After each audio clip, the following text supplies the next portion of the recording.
Hi, students. Welcome to video 3. It is the last video for Unit 1, and it is on environmental problems, causes, and sustainability. So, when we talk about environmental science, we have to be careful that we don't get confused about the difference between environmental science versus environmentalism. So, there's some pictures over here on the left that show like people who are environmentalists. You often might hear people referred to as tree huggers, like this guy down here.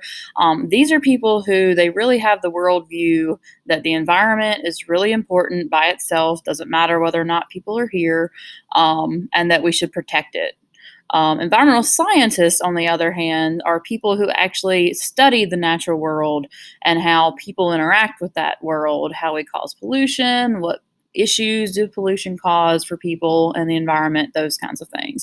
So, environmental scientists can be environmentalists, but not all environmentalists are environmental scientists. So, when we talk about environmental science, there is a huge area that people can go into for school and end up working as a environmental science field. So you have things like ethics, biology. Most people think about only ecology or something like that being related to environmental science, but there's a ton of chemistry involved, physicists, geologists, those kinds of things. You also have economists that look at environmental science problems and how it affects the economy. You have demography, anthropology, the study of how people interact with one another. So it's really interdisciplinary, meaning that there's a lot of different people from different disciplines that are working on environmental science issues. So, for an example of this, and you don't have to write this down, but just to give you a better example, a community might use coal for electricity because it's a cheap source of energy. That would be an economics issue. But the coal has to be mined, so that's where your geologists would come into play. Once that coal has been mined, it has to be transported by road or rail. So, there you have engineers working on that issue. When you burn the coal, it releases pollution. So, chemists might be looking at how that converts to acid rain in the atmosphere. Meteorologists might be seeing, that this is acidic rain, so we might be seeing an acid rain event. And then how that acid rain interacts with plants and the soil, that would be an ecologist.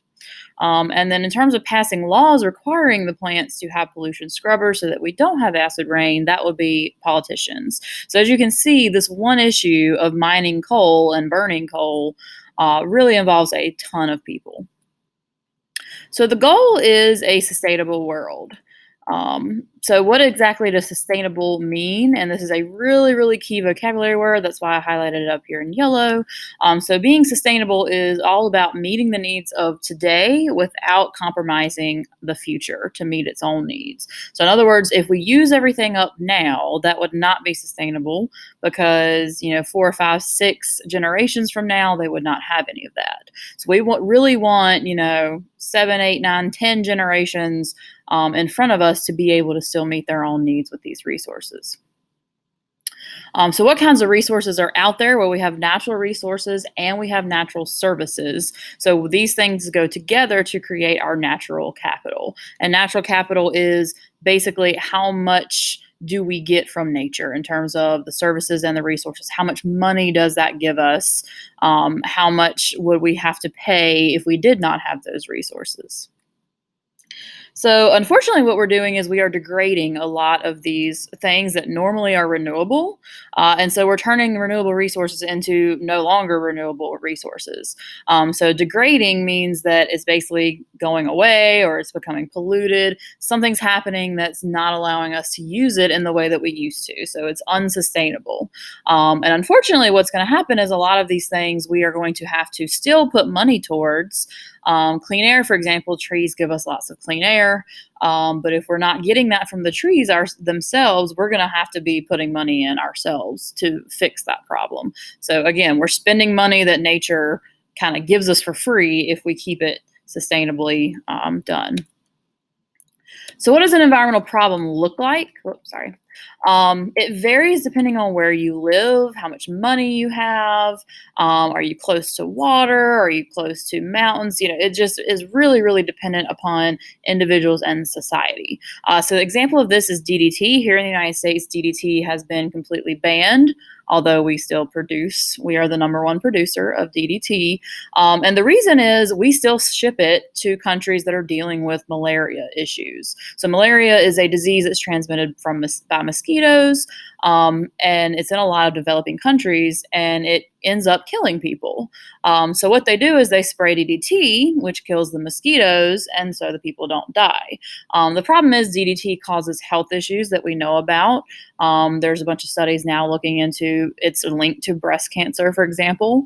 So it's like, would you rather have malaria or would you rather have breast cancer? Which one is going to be worse? Are you necessarily going to get breast cancer if they spray DDT? So it really depends on where you are and what other problems you're facing, of whether or not your society considers something a problem. So a few other environmental problems that we are facing: population growth. You need to really know that we are about 7.5, so 7.6 billion people on the planet. And what this leads to is unsustainable resource use, because you just have so many people, there's only a set amount of space. We're building up in a lot of cities instead of building out because there simply is no more out. So we're using water, we're using land, we're using the soil, trying to feed people. So it's really causing a lot of environmental problems that we're seeing. The other thing is it's leading to climate change because the more people you have, everybody wants to have electricity. And right now, unfortunately, coal is the number one thing that we burn to get our electricity. And so this is increasing the climate of the temperature of the globe, as we're seeing, and we're looking at all the consequences associated with that. Another thing, habitat loss also contributes from population growth. Again, that's the space issue, as well. So some other problems is pollution. So as you increase the population of the planet, more and more people means more and more pollution. And these are the two types of pollution you should be familiar with and give examples for each of these. Point sources is something I can literally point to. How original is that?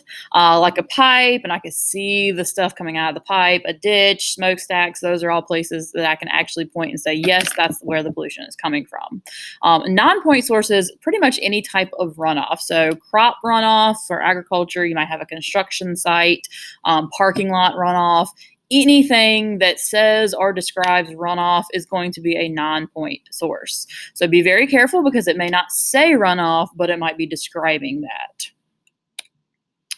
Other issues that we have, our prices do not actually include the real value of the natural capital that we might be destroying when we're getting them. So you may wonder, why can I go to Walmart and pay 99 cents for a can of tuna, and then I go to Whole Foods and I have to pay $4.99? The reason is that companies that are advertising and selling their foods at Whole Foods are actually having to pay the environmental cost of fishing, for example, since we're using the tuna example.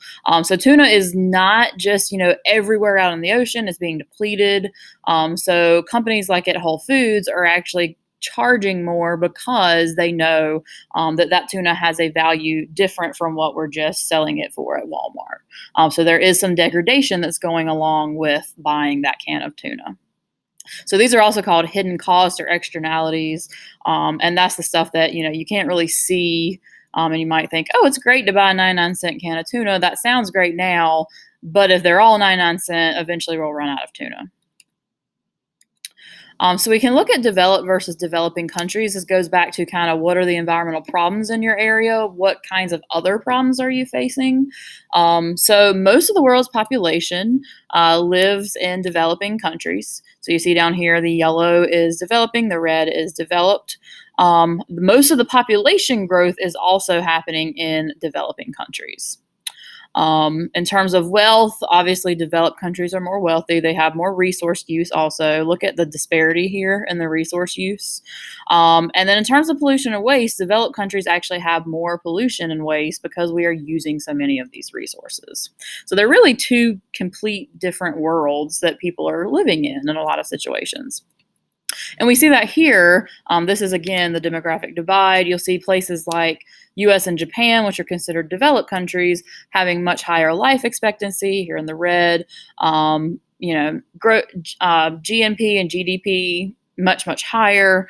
Carbon dioxide emissions also higher, whereas in Mexico and Indonesia, places that are considered to be developing, their life expectancy is lower, their population growth rates much higher, don't have as much money, all that sort of stuff.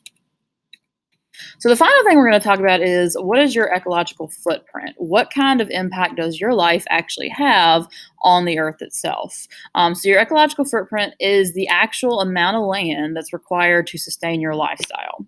So based on people living in developed countries, it's going to be a lot different than if you're living in a developing country. So here in the United States, our consumption rates would only support 1.3 billion people. What that means is, if everybody in the world lived exactly how we do in the United States, the earth could only sustain 1.3 billion people.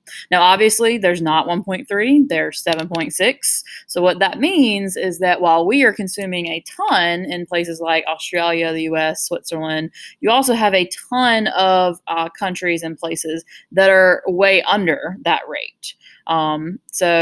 Brazil is pretty sustainable, but then you'll look at other developing countries and they're only, requiring a half of an Earth. Now, worldwide, we're at about 1.5 Earths. So there's enough people living below the 1 Earth consumption rate to kind of outweigh a lot of, what the developed countries are doing. The problem is they want to live lives that are more like developed countries. So that number is going to continue to rise, and we're going to be using more and more resources over the next 50 years. All right, that's it. Bring your questions into class. Thanks.